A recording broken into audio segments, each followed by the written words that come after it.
What's up, guys? It's Mikey and Sam from Mallory Knox, and you're watching the Kerrang podcast.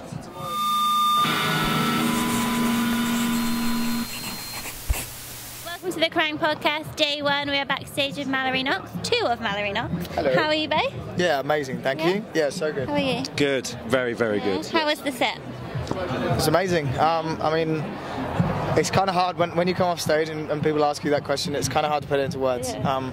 I think I pretty much answered the same thing last year, but yeah, it's just a phenomenal experience. You know, you don't get to do it very often, and we're just so honoured to have been a part of the weekend. Yeah, and you had a tent, but let's be honest, it's the biggest tent I've ever seen. It was, right? it was, I can't even, as Mikey said, like, I've kind of come off an hour and a half, and you think like stuff like that might sink in and calm you down, but for me, like, I was kind of hoping for like half a tent of a tent that size, like full, and it was to the back and out, and I was amazing, like blown away, incredible. Do you ever just lose your train of thought and just like kind of Absolutely, yeah, because forget what to do? I looked to the side and I could see like each other's parents like just grinning like Cheshire cats and that, and then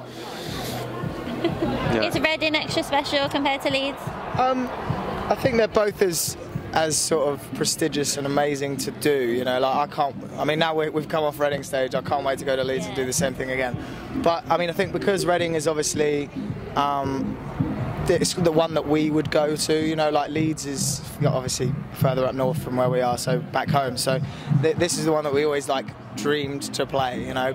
I mean, it doesn't take anything away from Leeds, but Reading has always kind of got that little extra, you know, something. And I mean, for people that used to come to Reading, it's changed quite a lot. So what do you kind of think as that you're on the bill now? It's a very mixed lineup, and the rock isn't necessarily the priority. How do you kind of feel about it? We were actually talking about this just now. I mean, someone was saying that Def Havana had such an amazing large crowd, which is insane, and then our tent of, what was it, 12,000 or something, like, was pretty much full as well, you know. And I'm not being funny, like, that's a lot of people to fill both, you know. So whether it's that people are just a little bit interested in rock music, or whether it's the large majority of the people here this weekend are actually rock fans. I mean, either way, that's a really exciting prospect. Yeah. It's really nice. And then what have you guys been up to since we saw you at the Kerrang Awards? Is that what we're up to? Nursing the hangover from the Kerrang Awards, mostly. I'm just about there, just about ready to start drinking again. We've been doing all sorts. We've been doing a lot of stuff behind the scenes for our new album.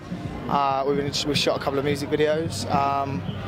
Done plenty of interviews and things like that, and all other things that we're not really used to, you know, like styling and someone giving us haircuts and things and being like, do this. So it's exciting. It's a really cool. It's been quiet on the gig front, but it's been very exciting back behind the scenes. Do you embrace that side of it? Do you like to get styled up?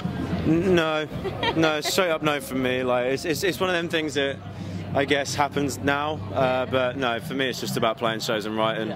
Everything else is like cool, but no. Write a song about it. Could write a song about it, couldn't we? Yeah. How awkward it is. Maybe. Yeah. It might not be as strong. I don't want someone to cut like a tuft off the front of my head, though. Do you know what I mean? No. No, you know, it's all right. I mean, I think it comes with the territory, and you know, I think you just have to sort of embrace it to a degree. I mean, this sort of thing is very new to us, and we're just sort of trying to take it all on board, see what's what, you know, see how everything is in this kind of at this kind of level of musicianship and the industry, and go from there, really, you know. And what can we expect from the new album?